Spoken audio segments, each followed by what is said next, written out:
personnes disent ne croire qu'en ce qu'ils voient. Et donc, pour eux, comme ils n'ont pas vu Dieu, c'est qu'il n'existe pas. Voyons maintenant si cette parole est sensée.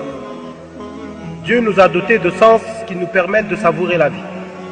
La vue pour le monde des couleurs, l'ouïe pour le monde des sons, le goût pour le monde des saveurs, l'odorat pour le monde des odeurs, le toucher pour le monde des corps. Maintenant, la question qui se pose est la suivante. Est-ce que chaque sens peut tout saisir? Je ne vois pas une fourmi à 10 mètres, bien qu'elle existe. Je ne vois pas les bactéries dans un verre d'eau claire, alors qu'il y en a des millions. Je ne vois pas les électrons qui gravitent autour de l'atome ainsi que la gravitation des astres dans l'univers. Cette fourmi a une voix que je n'entends pas, car mon oreille ne capte que les vibrations de 5 à 20 000 Hz. Je ne sens pas l'odeur du sucre, alors que la fourmi et la mouche le sentent et y courent. Les sens ne saisissent qu'une partie de leur monde.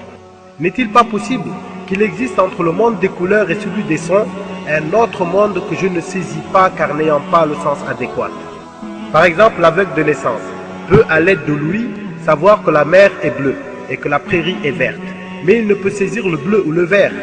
Le sourd peut apprendre les notes musicales, mais il ne peut en saisir la réalité. L'aveugle a-t-il le droit de nier l'existence de la couleur verte et le sourd la réalité de la musique puisqu'ils ne les saisissent pas? Une pièce par exemple.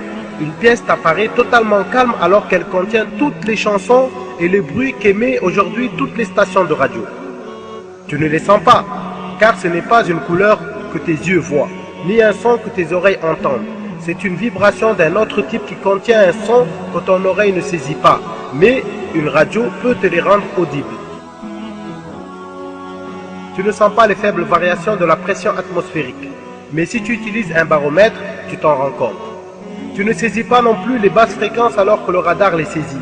Dans l'univers, de nombreuses choses ne rentrent pas dans le domaine des sens. Elles ne sont ni une couleur visible, ni un son audible, ni un inerte touchable, ni une odeur à sentir. Ai-je le droit de les nier car mes sens limités ne peuvent les saisir? Les sens sont-ils complets? Les anciens limitaient le nombre des sens à 5 et n'imaginaient pas qu'on puisse en rajouter. Mais il a été découvert actuellement d'autres sens qu'Allah a mis en l'homme. Toute chose qui peut augmenter est donc incomplète. Exemple, je ferme les yeux, je tends la main ou je la serre, alors je sens qu'elle est tendue ou serrée, sans que je l'ai vue ou touchée. À l'aide de quel sens je l'ai senti? C'est ce qu'on appelle les sens musculaires. Je sens la fatigue, l'épuisement, la nausée, la bonne humeur et la crispation, sans recours à aucun des 5 sens, mais à l'aide du sens intérieur. Je marche sans dévier, alors qu'un enfant trébuche lors de ses premiers pas. Une personne à vélo ou un équilibriste du cirque font des figures étonnantes.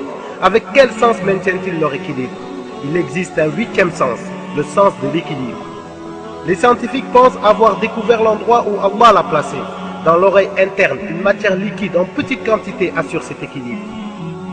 Lors d'une expérience, ils ont enlevé un lapin qui s'est mis à marcher comme s'il était ivre. Cela nous montre que nous n'avons pas le droit de nier l'existence de certaines choses pour la seule raison que nous ne les saisissons pas avec nos sens. Pour ce qui concerne Allah, on est exactement dans le même cas. Allah, trop prestigieux pour se manifester dans ce monde, il cacha énormément de choses qu'il dévoilera seulement le jour de la résurrection.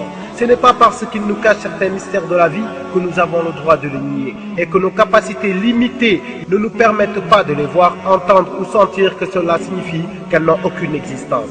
Donc si nos capacités terrestres ne nous permettent pas de voir une fourmi à 10 mètres, comment pouvons-nous voir le Dieu créateur, le sublime, le sublime?